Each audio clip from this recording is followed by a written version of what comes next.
I'm so proud of you guys. Look at you. Look at you. You guys don't look like fucking two hoodlums. Damn. You know what? This is gonna be so hard not to curse. I'm not even gonna lie to you. But just nature. It's natural. No, for real. So, what's going on, everybody? This is the Ruby Brothers Roundtable podcast. I'm dead set on we got to find an acronym for this. I'm Josh, aka Tap Out Beast, and we are, just the three of us right now because this is the way we're supposed to do it. So I'm gonna hand it off to these two right here so they can go ahead and introduce themselves. Chris, one best looking twin out of the two. Chris, two. Same thing I always say all the time. We're twins, so we both look good. I want to go ahead and tell you guys, man, the last recording that we did, the last show that we did, I've had a few people look at it and they gave us some positive feedback on it. So there was no negativity on it. There wasn't like, oh, you guys need to do this, or it was a lot of positive. And I had one feedback. Someone told me today that we call it a round table, but we don't have a round table. So maybe we need to get a round table with the logo on it. Maybe that's a future conversation, but I'm gonna put that out there. This is not the Justice League, bro. But so the concept of the round table isn't because of the Justice League. Concept of the round table is that there's no captains. We're all equals. That was the whole point of like King Arthur and the round table. He was the king, yes, but they were all equals. Oh, that's deep. I thought you just found a cool name. I thought AI did the thing for us, and then we had to ride with it. Well, you're not wrong. You're not wrong. But it kind of like fit. Oh, it did. It did. That's right. Yeah. Yeah. Because Grace was like, I like the Ruby brothers. And then it kind of connected with the whole round table. And I was like, you know what? If you think about it, it was a squared table that we did, but it wouldn't sound good. Ruby Brothers squared table. The Ruby Brothers round table kind of fit perfectly. All right. I like that response better. I like that. Yeah. So when anybody ever asks, why do y'all call it the round table? Because a square table would sound stupid. And it flows better. Ruby Brothers round table. Oh, now that I say it faster, it does have a good ring to it. All right. So you just got to be faster on the intro is all you're saying. Pretty much. It's like we're rapping or something. Mm-hmm. So just to get it going on this real quick, I have an idea or a question that I wanted to propose to you guys. Because I know, like, on my end, how I feel. And I think I've been through it a couple of times. So therefore, it's like, I guess that's why it stuck to me. But it's always stuck to me since I was a kid. But we all have a favorite movie. And from that movie that we've watched countless times, over and over and over and over again, it's shaped the way you think, the way you move, the way you do things, your work ethic, everything, right? And even it goes as far as like, the way you look at life. So my question to whoever wants to go first, what was your favorite movie and how do you think it affected your life? I'll go first. Yo. I don't understand the context of the question when we were first proposing the initial question, but I got my response though. The Godfather. You were right. So, okay. Right. We had a whole argument about it not being the Godfather. So that's why he's apologizing. But he has a tendency to be a dick in the beginning and then come to reasoning later. He's right. Like corporate America leadership. Fuck you know. And then, oh yeah, this was actually like, yeah. Anyway, guys. All right, the Godfather. Sorry. He sounds like damaged goods. I'm sorry. We still need to get therapy for this one. But the Godfather. The biggest thing was like the life lessons, you know what I mean? Like putting family first, putting the people that like are important to you first, and like everything else, like you had to stay in your own circle. You got to trust your people, like you don't trust the outsiders, kind of thing. And with our last name Rubiani, like that was big to me because it felt like that whole we were so big. If we had that mafia kind of mentality, I felt like anything we could have done anything if we'd have done it like that kind of whole approach. So that's why The Godfather touched me. And you know what? To piggyback over that, I can agree with you on that one, because if you think about it, Rubiani isn't a Hispanic name. If you want to consider it, it sounds more Italian than anything else. But it's Corsican, so let's be clear. Yes, if you want to get technical, you're not We wrong. got to get technical. It's Wait our a last minute. name. Was Corsica on the 23andMe thing? It was not. We got to go back and validate these. So to explain what he's asking, so I did the whole ancestry thing, and I was trying to figure out like lineage and ancestry, and we were told our whole lives that our last name comes from a Corsican descent, but it wasn't on my ancestry thing that I just recently did. So Was Italian on there? No, mine was not. it wasn't. Now that So all we had was mainly African, Jewish, and like European Spanish Hold on, and hold Puerto Rico. all right, if we're gonna break it down, it was 29% Spanish, 21% native Puerto Rican, so Taino, 11% Portuguese, so we're at 60%, 20% all over Africa, 20 to 25%, I don't know, and then it started getting real funky from there. So no Yeah. Corsican. Mine came with a banner that said, "I'm sorry, you're just confused." Well, Wow. I'm sorry, you're just Dominican. All right, sorry, I totally. And that wasn't even on my there. bad. That wasn't even on there.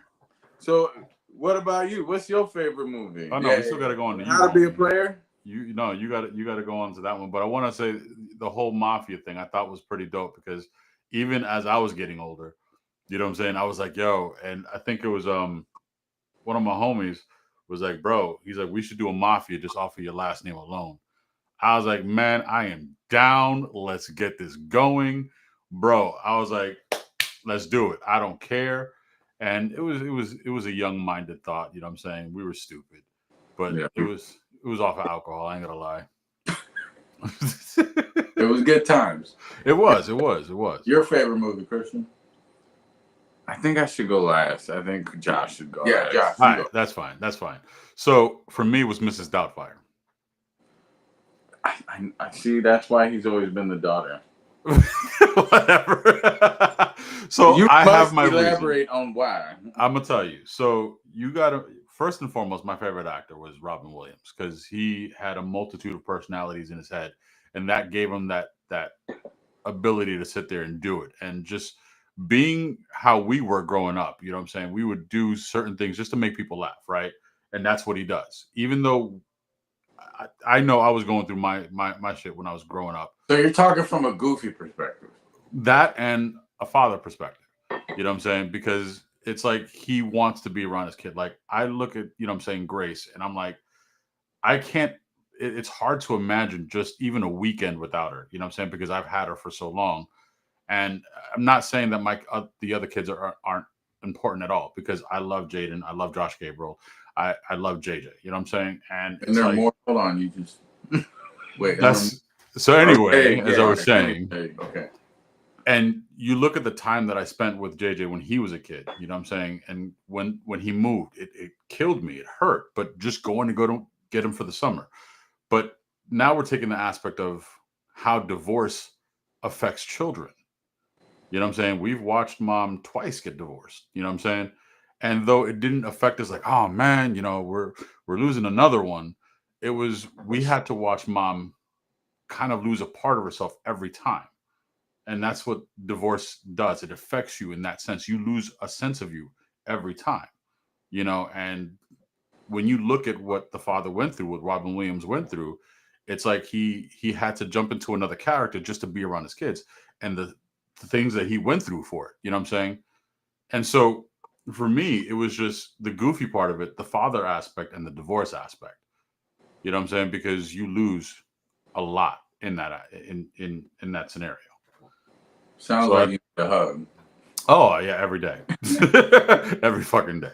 I'm not even gonna lie, but I mean, think about it. Look how goofy he was, man, and that was the most depressed guy ever. You know what I'm saying? He hit it well. Now let's hear your answer, Chris. Come on. So Twin 2.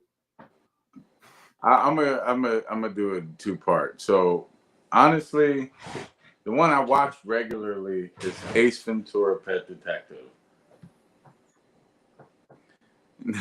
The reason why I liked Ace Ventura: Pet Detective is, one, I grew up with a comedian named Fred, and Yes. every time it reminds me of my childhood. I just remember him always being funny, cracking lots of jokes, driving a big body Chevy down Miami Beach. Mimicking the movie.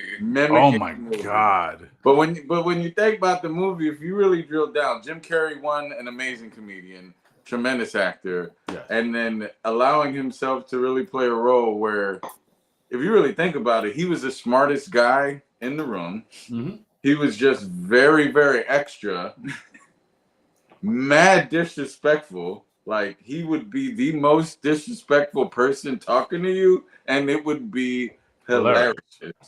And I love the vulgar scenes in it, like when he talked from his ass to the cop. Like, I don't know. It's just all of this stuff just very much me. Or the and rhino probably scene. why I get in so much trouble at work. So I think of that because, like, he was smart, he was funny, he always caught the bad guy, he was the smartest person. He was so smart he knew he didn't want to be a cop, and he was loving. He loved animals and he loved the ladies, very much. Well, he got to do what he loved to do, but his way. Yeah, his way. You can't you can't knock that. And he was very funny, and I love the way he was able to be like disrespecting to anyone in the moment. Like, it was great. Like when he punched the Monopoly looking guy in part 2. Oh my God. Who do we have here? The Monopoly guy. I loved it. Or in the end of the first one where he beat up the bird for messing up his money because he blew the pigeon away. All right. It was the best. All right. Second movie that my man Shorty told me, the movie Fresh. Y'all ever seen the movie Fresh? It sounds familiar. I can't say. All right. So if you haven't seen it, it won't resonate with you. But basically, in short, it's about a child growing up in the hood, and his father teaches him chess. He translates the chess into life, where you make strategic decisions and strategic moves in order for you to win the game. And he translated that into very strategic moves to save him, his mom, and get him out of the hood. And big shout out to my man Shorty. Classic movie. Very, very intelligent. I love the way they structured it, where they taught a young man to think very strategically to help him, his mom, get out of a bad situation. So if you haven't seen Fresh, you gotta watch Fresh. I'd recommend that for the boys too. I'll put that on the watch list. Yeah, it made me think about watching that. All right, you're welcome. No, Shorty. Good looking out, Shorty. Yeah. Shorty came to my house one night after beer night. He was like, "Yo, we gotta watch this." Happy belated birthday. Oh, happy! Oh belated yes, birthday, happy Shorty. belated birthday. That nigga still hasn't grown though. The big 4-0, you know what I mean? That's why we call him shortstop. Yeah, we did want to go out there, bro, but the way my account is set up in Christmas, that shit got really, really hard this year. What had happened was, all right, We live in Florida. Yeah. All right, so honestly, I can't knock you for any of those. I mean, we had the serious part, and then we got the goofy part, which is definitely the way you guys are. So Rubi County, it's how we are. So I will take it off to the next question that Christian and I were talking about prior to this, and he felt it wouldn't. You couldn't compare to it, but I think honestly, it would. You know what I'm saying? Because there's two aspects of it. So having the conversation with your children about puberty.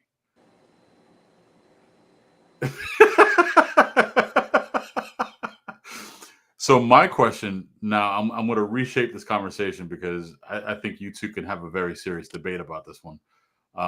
It's a very different conversation. No, absolutely it is. But the question is, so when you have a daughter and then when you have a son, you have two boys. Christian, you have two girls, and you have one boy. Who's not nowhere near puberty, by the way. Well, the oldest is. I know, but son. No, my son. Obviously, no one's worried about that one. So I'm just saying, there's a big contrast there. So the question is this, Christopher, when you had to have that conversation, right? Was it a difficult conversation? So I gotta honestly, it wasn't. Remember, we were raised with just boys, and like growing up through puberty as a man with a house full of men plus mom.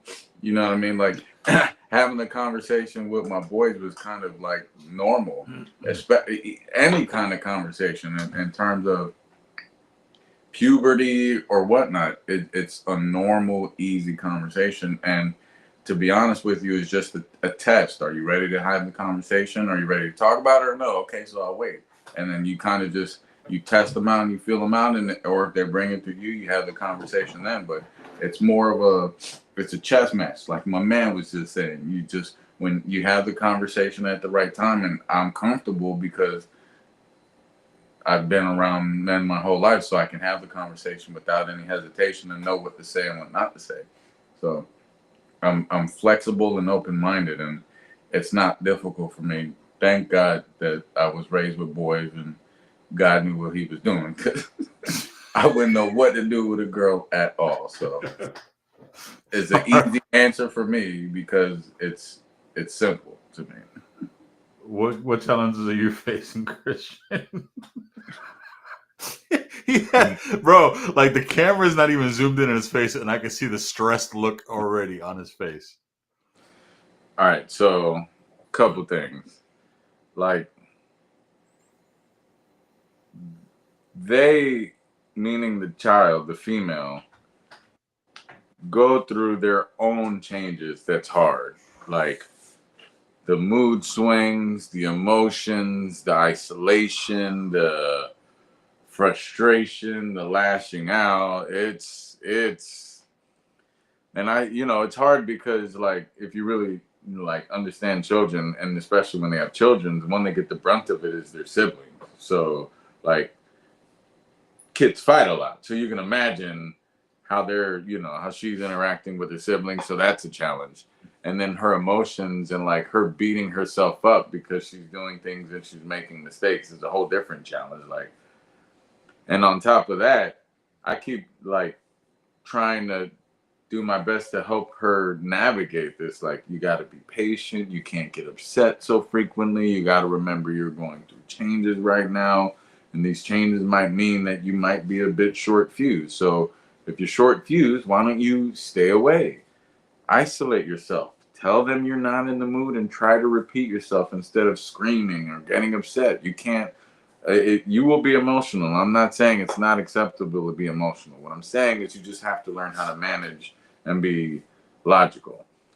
And then I see the damn scene in Yellowstone yesterday. So you haven't seen the show Yellowstone, but in the show Yellowstone, there's a daughter. And happened to be last night, the daughter catches the period on the show. And the mom, for the first time, and the mom, who passed away, had to have this whole conversation. Wait, how did the mom have the conversation? No, go ahead. So they did a flashback of when the older daughter went back in time. And her mom is an asshole to the daughter. Yes. For the whole first series, I had no idea why the mom was an asshole. And then like almost in the last episode, they show the daughter getting her period, and then her helping her, telling her, let's get in the tub, let's clean you up. And then she had a very serious conversation. And that scared the life out of me. She said, baby, your body is changing. And I'm going to have to give you the gift that my mom gave to me, that I have to be very hard on you. Because you basically are the only one that can be stronger than anyone in this family. Because the boys are not going to be as strong as you can be, because we're women. Women have to go through pain regularly. There would not be children if it was not for women. And now men are looking at you differently. That means that I have to be very strong, because now men are talking to you and they want something different from you. And another thing is that men automatically now think that you are weak because you have your period now, because you're a woman. So now I have to be hard on you to make you stronger. And in that scene, I just like, Powerful. Really, Like I would it keep is. all the mean shit out, but very true statements. Like men look at you differently. Men automatically think you're weaker. Like, how do you address this?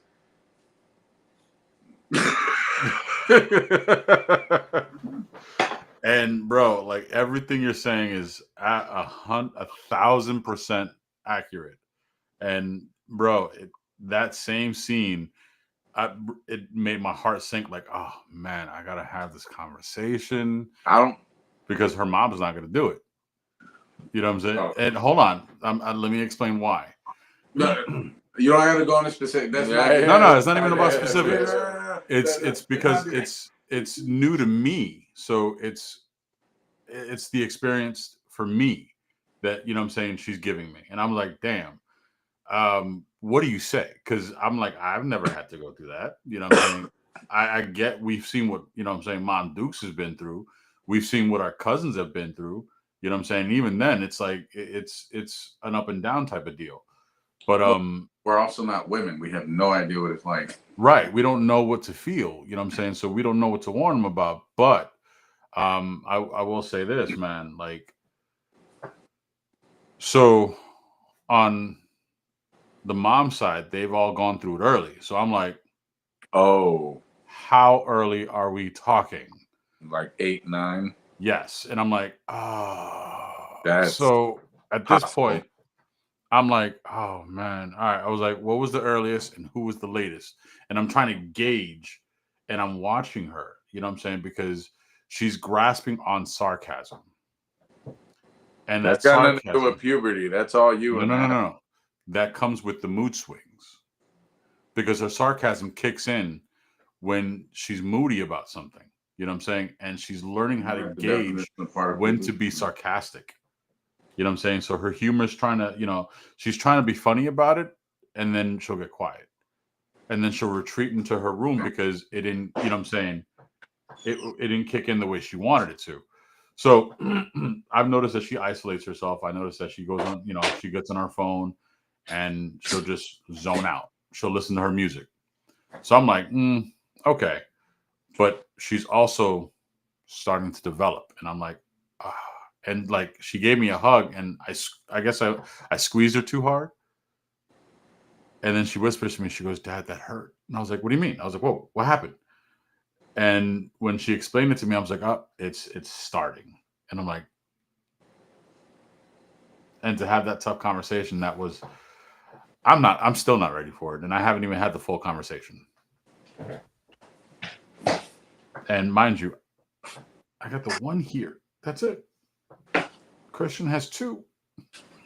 So, man, I don't even want to get to when the other one gets it. I don't know where the yours is at. You hit it, nigga. Hey. So cheers. We're look. This is not a paid announcement or affiliate. I went and got this Tropicana here. Very good IPA. Just saying. Very good. It was a medal winner. Yeah, we're editing that out. Well, you're the editor, bro, so I want to hear it. It's going live anyway. It's on YouTube right now. So, but yeah, like that's a tough conversation, and I mean, even with the boys, it was stupid easy. But you know what I'm saying? Again, they're all going. You know how unfair that is, though. Like I gotta treat different bodies. What do you mean? I gotta treat my son in so much way similar to the daughters. You know how hard that is? They all under the same roof. They're gonna feel like it's a double standard. You think them girls ain't gonna tell me nothing?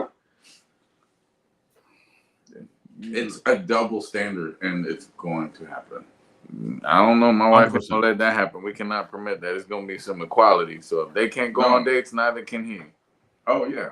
But you know what? You know what? When they get older, you know what's going to wind up happening? The approach is going to be different. Well, obviously. Right, but I'm saying the rules are the same. No, foundationally, the things are going to be the same. I didn't mean it in that context. Foundationally, things are the same. I'm just saying physically, there's different conversations that's going to have to be had. I've never had to deal with that side, so that was a whole epiphany to me. I was like, yo, that whole series thing, I was like, wow, that was deep It was fire and deep. You At should the same watch the time. show though. It was because of these guys. I was about to ask you. That was going to be the next question. Now, Yeah, I don't watch novelas, so you might. it's not a novela. So Christian, hold on a minute. So how many episodes have you gone through it? We're basically through season 1 almost. His wife must be making him watch this. No, I'm making him watch it. It's more of a country gangster movie. I told you. And it's, I don't remember you specifically framing it that way, but I didn't realize it. What resonated with me is you said it was like that singing show. Nope, that was not me that said that. Who? Oh, that was your man. Yeah, that was Vic. All right. How many black people are on the show? 0. 1. Oh, where? When? He's in there. As a matter of fact, he didn't die. They normally die before the first. Nah, he's actually in all 5 seasons. The one black guy. Yep. What is he? Oh yeah, he's the one. Yeah, I remember the one token black guy. Yeah. They're in Minnesota, so it's not impossible. Anyway, Montana. His Montana. Name is Kobe. Starts with an M. Starts with an M, ends with an A. All right, last topic. I'll let y'all take this one. Whatever questions you guys got. I thought you were gonna do the song. You made me go through all that shit, and you're not. Oh yeah, you know what? You ain't wrong. You ain't wrong. So I mean, clearly Christopher didn't even gravitate to it at all. Yeah, I'll go first. Right, what do you think about it? Huh? Will Smith and Joyner Lucas. Tangent. So I have a valuable lesson. If there's nothing you have nice to say, then not to say it at all. So I'm not going to speak on the topic because I have nothing nice to say. All right, I'm going to Deadpool the shit out of this. He said these cum sucking, but no. I thought we was trying to keep it clean. I was trying to keep it clean. Nah, he said he don't understand why the 62-year-old rapper and some irrelevant guy are trying to make a song together. That's bro, nice. Honestly, it was to me, it was good. It was put together really well. So, like what? The beat, the hook, bro, the beat, the verse, the verses, part, the fact that Will damage in the first verse. His whole first verse is him expressing his damage. Yeah, it's like, and then he said he looked good, by the way. Yeah, bro, Will Smith is cocky. My toto hurts and I look good, and I'm handsome, or something like that. Why my toto hurts and I'm handsome? That's what I caught. Sounds about right for Will Smith. So here's my question. So you guys didn't like any part of the song? Wait, no. I'm elaborating his perception. We're only talking about my perception only. My perception was wham, my toto hurts, and then I'm handsome, and then he got some random guy on the hook or on the track. That's my perception. All right. So mine. Yeah, let's hear yours. All right, mine. Joyner Lucas made the song way better. 100%. I don't know who did the production. The beat was actually pretty good. They tried to do a little bit of a trap beat with a little bit of the major like bass sound shit. The beat was fire. I ain't gonna lie. They could have probably did a little bit more, but the beat was actually pretty good. And I was a little impressed with Will a little bit because he's sort of old, like to my man's point. But the way, if you think about it, switching up your flow like that to go from like flat, fast to hit the tempo to like that was actually not easy to do, and it's pretty fire. Outside of that, that's experience. Outside of that, it does really feel like he's reaching a bit. If you really break down the first verse, he's reaching a bit, but the song was still good. You can just hear him reaching, and he's like flossing. I don't give a shit because I'm Will Smith and I'm handsome. And okay, anyway, he will not get past that arrogance. Not at all. He ain't letting that go. That's super arrogant. Like he's pleading to forgive me, but I'm super handsome. Yeah, I have to like. Okay. Look, he's probably a Gemini. He's probably bipolar. My point. Yeah, I still like the song. It's just I can understand the point of views of why it's like, okay, this is a bit of a stretch. You know what I'm saying? He hooked up with Joyner Lucas. The movie shit's not going, so he made a song. I get it. And then the movie the last thing that popped off really well was Bad Boys. So he's trying to, he's trying get something going. He's trying to get on the cover of the ARP magazine. Yo, this guy, bro. Sorry, go ahead. There's a lot of hate right there coming from Christopher. I'm telling you, I don't like this song, and I'm trying to be nice. That's the nice version. That's the watered down. I can't wait to catch him off camera about the song. I'm telling you, it's literally gonna be like Deadpool 3. So honestly, I think With a my big takeaway punch of with it- it. really, for real. So the way I see it, I mean, honestly, yeah, it was a reach. However, the fact that he's never cursed in any of his albums before, you know what I'm saying? Never cursed in any of his music, and they bleeped it out on the video. But when I listened to it on Spotify, like clear as day, he's saying every curse word on there. And I was like, when I heard it, I was like, nah. I went to it, and the only reason why I found out about the song is because on his Instagram, yes, I follow him on Instagram. Excuse me, is the fact that he was cursing on his videos, and I was like, Bro, I follow him too. Stop being weird, bro. He was a role model until he slapped this guy, okay?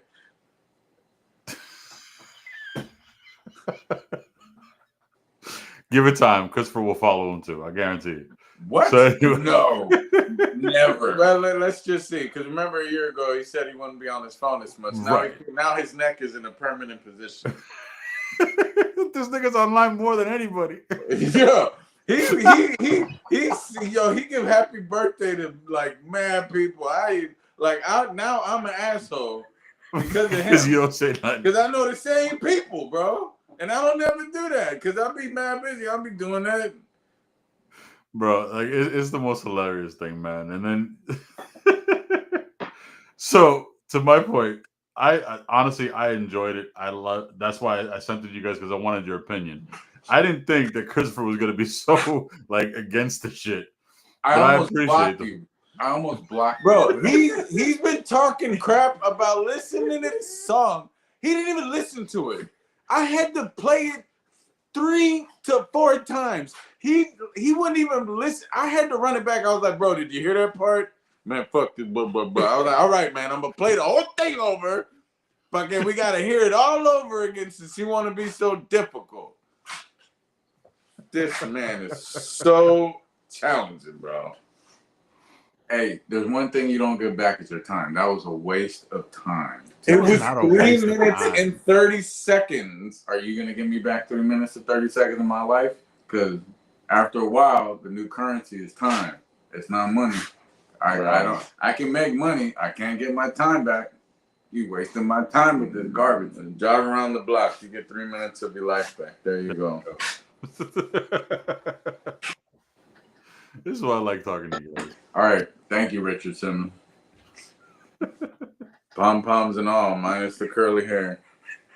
Listen, I might need to come by because it's growing again. So Hey, holla at me. Free fades. Don't tell Leo. don't tell any of the barbers. Shit. We Hey, yo. outside cutting hair. Let me know. Listen, and you do it just like the best of them, so I appreciate it. So, anyway, on that note, do you guys got any more questions? Any thoughts? No, but I will say Merry Christmas and Happy New Year. And don't forget the coquito and pateles this holiday season with the ketchup. So before we go, funny thing, like I said, one of the people that gave me the feedback didn't know the difference between a pastele and a tamale, and I'm like, because he asked me, he's like, "What's a pastele?" And I was like, I can't describe it. Oh, it's Puerto Rican. All Puerto Rican know a pastel and tomate or whatever that is. I don't even know what that stuff is. Tamale. I don't know what that is. I only know pastel. I think honestly, a tamale is a South American type of deal. You know what I'm saying? Whereas a pastele is more or less the island. You know Bro, what I'm all saying? it is they see a thing wrapped in a leaf. They're like, oh, I've had this before. Pero cabrón, es diferente. Majorly. So, but yeah, I sent him a picture. He's like, "Oh, it's a tamale." I was like, "It's not a tamale, bro. Maybe we Tamale is a whole other shade of a color."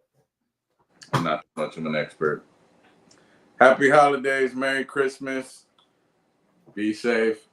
Love you guys, and Love next time we do this, we're gonna have I would say recommendations. You know what I'm saying? So if there's like a show that you would recommend or a song that you want to recommend, since you didn't like the song that I recommended you listening to, I'd be more than happy to sit there and listen to it for you. So How about we talk about our 2024 playlist?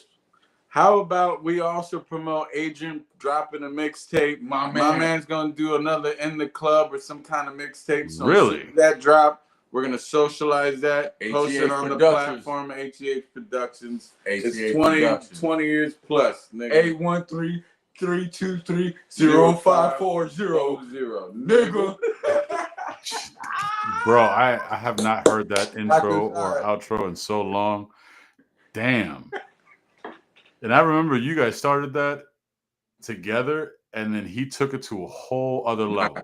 HEH was his, I thought. No, we started. No, it was. We started Hit 'Em Hard Records when we Yes. were young. Oh yeah, I remember that. And then he took HEH and he ran with it because music was his thing. So Yeah, God bless him, keep going. You know what I'm saying? My man, A Gutter. Yeah. Holla at your boy. Cop his mixtape, support my man, yo. Word. We need to find a way to actually make money. Like we need to find a way to get that shit on Pap's thing, man. Yeah. Tune Core. Yeah. Sign him. Let him sell his mixtapes. There's So no when more is he coming? mixtapes. When is he Save dropping the hip-hop. mixtape? Huh? When's he dropping that mixtape? I don't know. He posted it the other day. I'm assuming a week or two. He probably got 5 already lined up. It's gonna be ready for 2025. Yeah. That's all we know. 2025. Well, then what we'll do is we'll sit there and we'll drop it on the page, and then we'll let it fly from there. Yeah. So his thing is gonna be the music. Real estate. What your real estate goes, life insurance. Everybody needs protection all day, every day. And if you need a cell phone, holla at my man Jay. What up? All right, bro. guys. All right. Love you guys. Until next time.